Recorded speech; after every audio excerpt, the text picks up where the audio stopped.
Welcome to TheraTea, where we spill the tea on therapy, mental health feelings, and everything in between. I'm your host, Dr. Sonya D. Grab a cup of tea and take a sip. We're digging into something that every one of us deals with, whether we know it or not. We are talking about why people do what they do. Let's get into it. TheraTea, unpacking your past. Picture this. You're in a situation, maybe with your partner, your friend, or even at work, and boom, you react in a way that surprises even you. Maybe you get defensive, shut down, or over apologize, or start a whole argument over something small. And then later, when you're alone, you're like, why do I always do that? Friend, that's your past showing up like an uninvited guest at a party you never planned. And it's got baggage.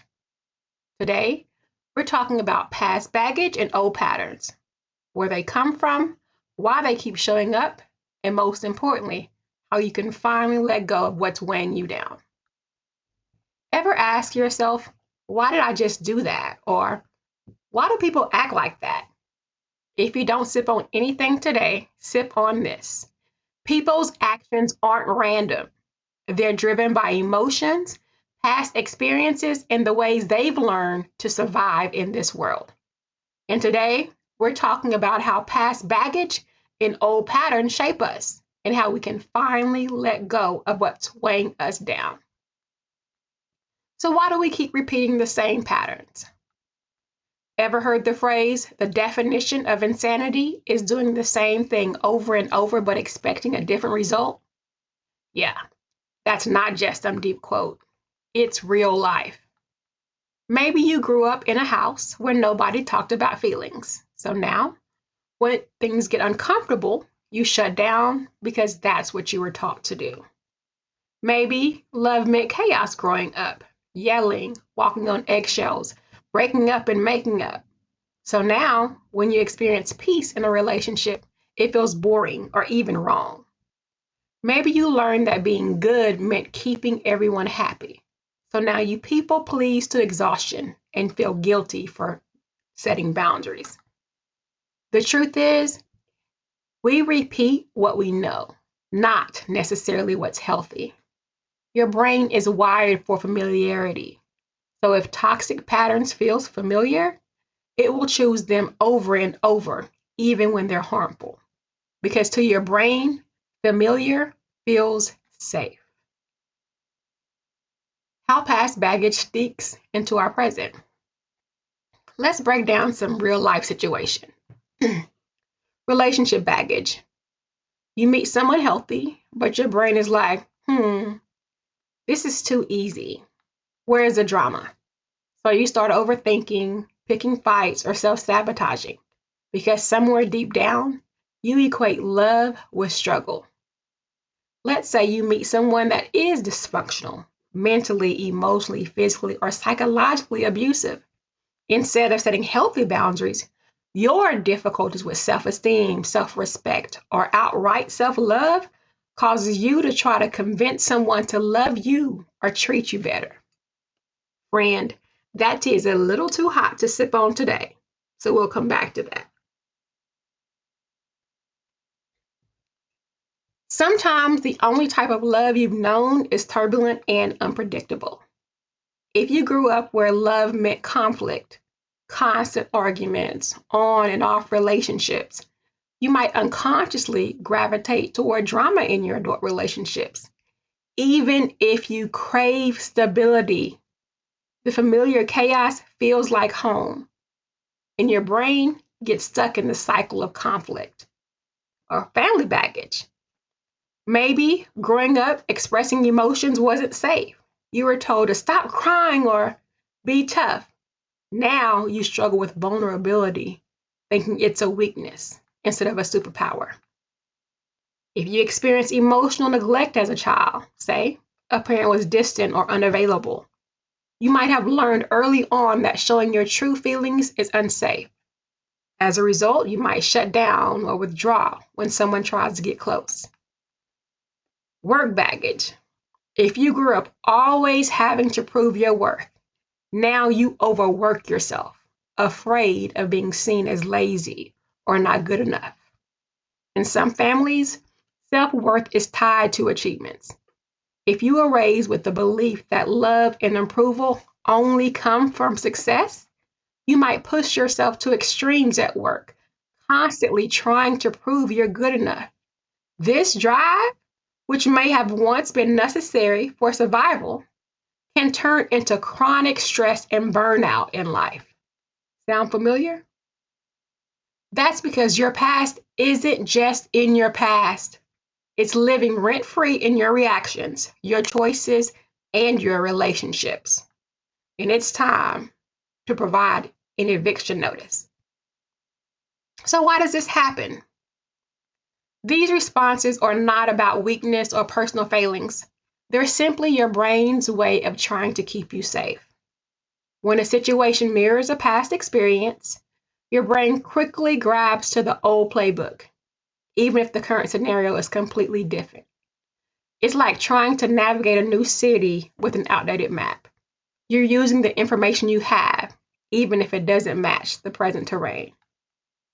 By understanding that our behaviors are shaped by our past experiences, we can start to see that the repetitive patterns in our lives aren't who we are. They're just learned responses. And once we recognize them, we can begin to rewrite our story, step by step. Breaking free. How to change the pattern. How do we stop carrying this emotional baggage everywhere we go? Here's a TheraTea sip. 3 steps to finally let go.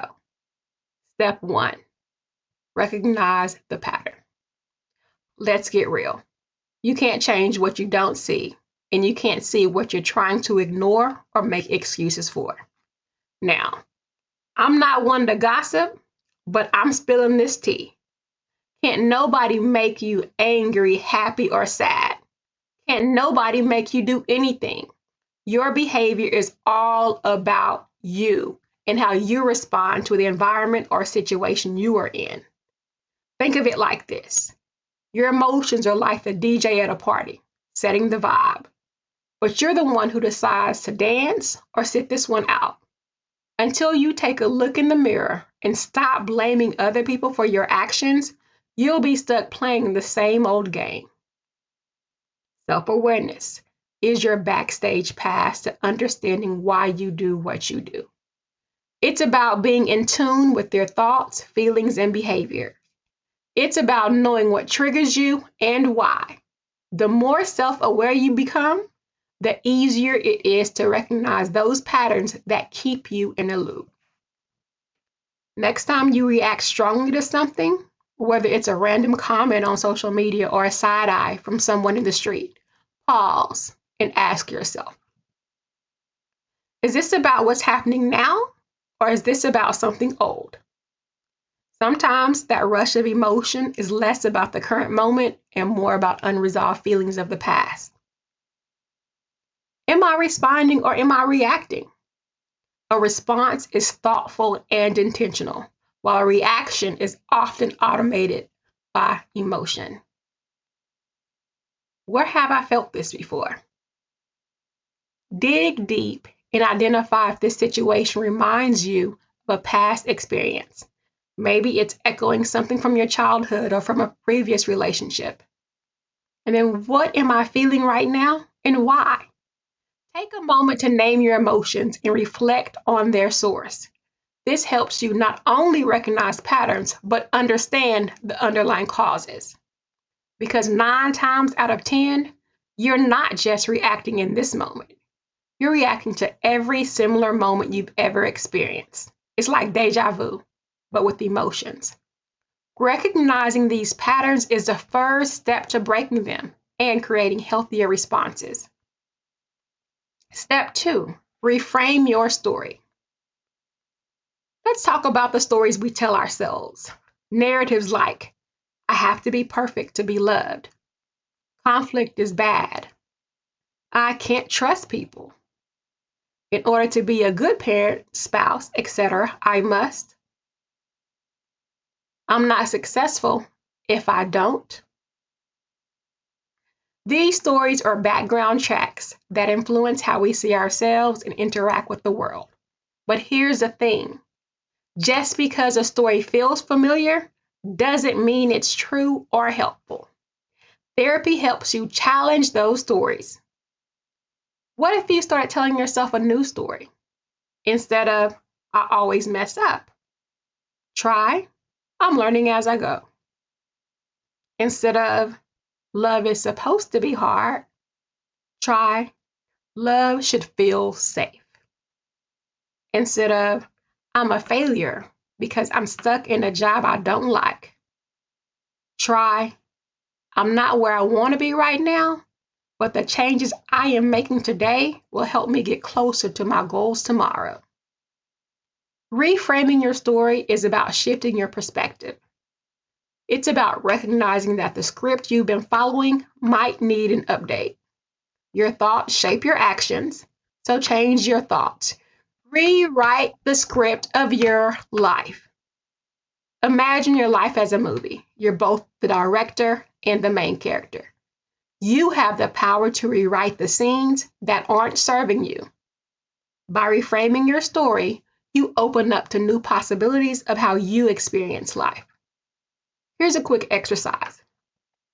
Think about a belief that's holding you back. Write it down and then flip it over. What's a more positive, empowering version of that belief? And then keep the new script in mind and let it guide your actions.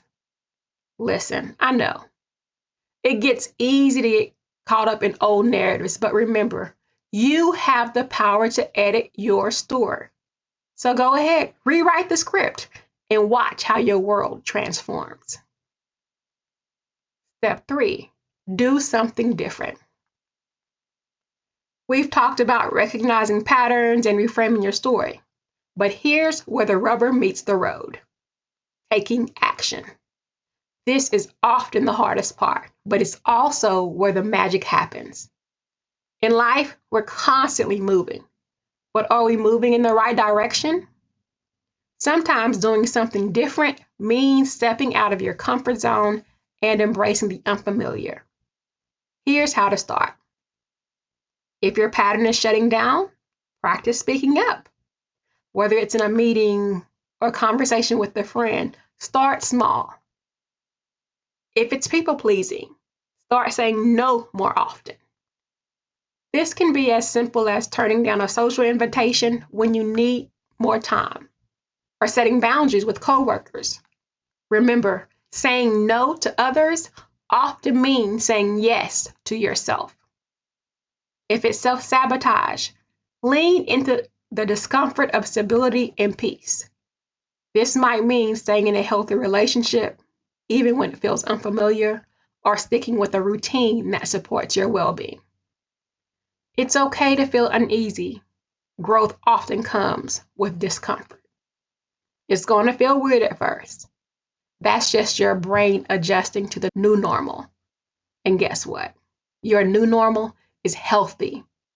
It's a version of yourself that thrives, not just survives. And you take these steps, celebrate your progress no matter how small. Each action is a step toward the life that aligns with who you truly are and what you truly want. Real talk. You deserve peace. Look, healing isn't getting rid of the past. It's about learning how to stop letting it run your life. You don't have to keep checking the same old bags. It's time to travel lighter. Therapy can help you unpack what's weighing you down and make space for the life that you actually want. Sip on this. Next time you catch yourself in an old pattern, pause. Ask yourself, is this my past talking? And if it is, choose differently. Because you deserve a life that's lighter, freer, and not controlled by your baggage.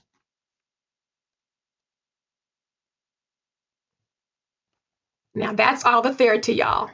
Remember, therapy isn't about fixing you because you're not broken.